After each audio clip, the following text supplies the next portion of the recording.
pendeta ini setelah mendengar saya berbicara, dia tidak goyah sedikit pun. Dia bilang, "Ibu Helena, jangan terima pekerjaan itu."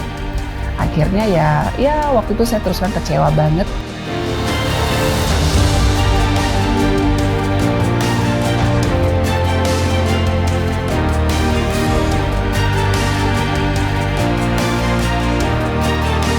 Saya merasa di titik terendah ketika saya merasa bahwa nggak perlulah lama-lama hidup ya, karena ya buat apa saya hidup kalau saya hanya hidup untuk bekerja, dapat uang, bekerja lagi, dapat uang, selesai.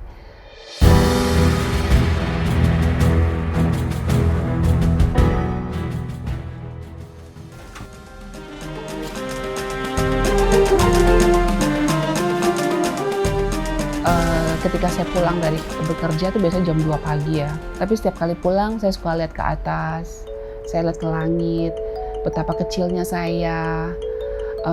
Tuhan itu kan yang menciptakan bulan, bintang, dan semua yang ada di alam semesta ini. Masa Tuhan gak bisa tolong saya sih untuk bisa bekerja dengan impian saya dapat terpenuhi. Saya ingin sekali bekerja yang menolong orang lain.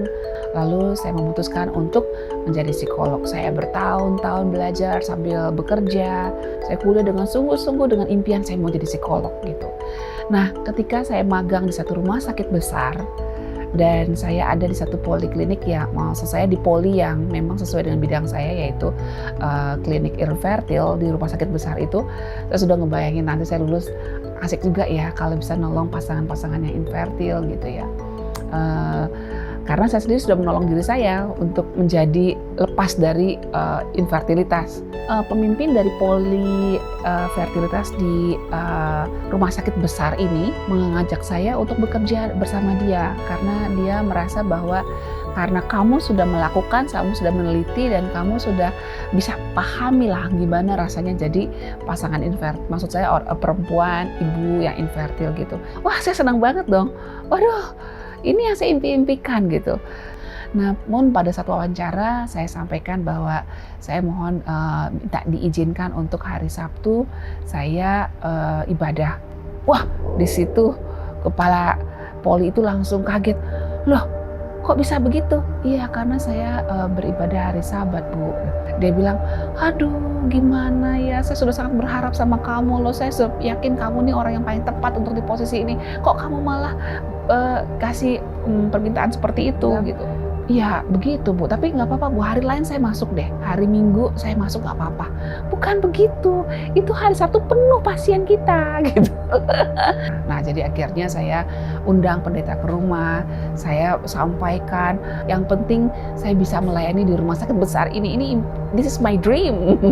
ini my dream banget gitu. Tapi dari awal saya ngobrol dengan pendeta ini setelah mendengar saya berbicara, dia tidak goyah sedikit pun.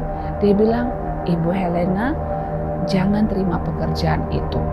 Mintalah Sabtu libur."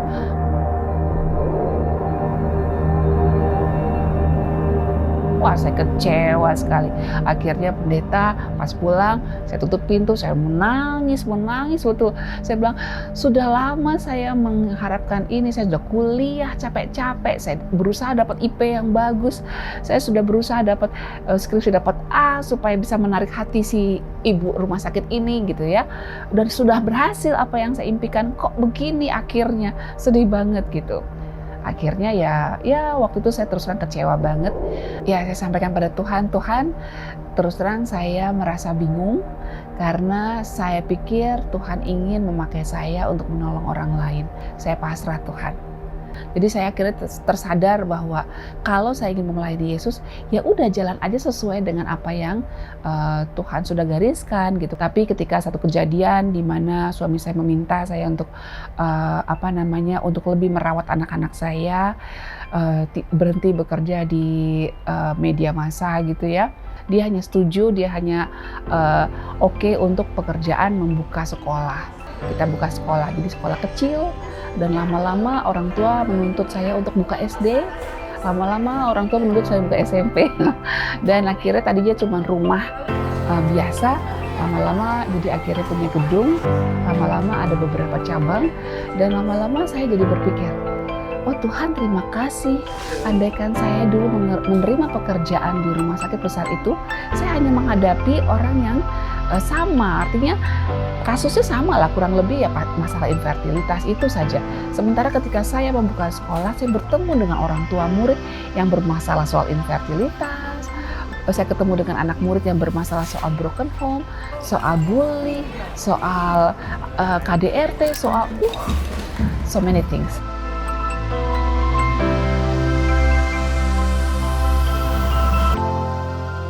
Cari dahulu kerajaan Allah dan kebenarannya, maka semuanya itu, impian kita, kebutuhan kita, berkat yang kita butuhkan, semua Tuhan akan penuhi. Cari dahulu kerajaan Allah dan kebenarannya, maka semuanya itu akan ditambahkan kepadamu. Pegang saja tangan Tuhan, Dia akan bawa kita ke tempat yang tinggi.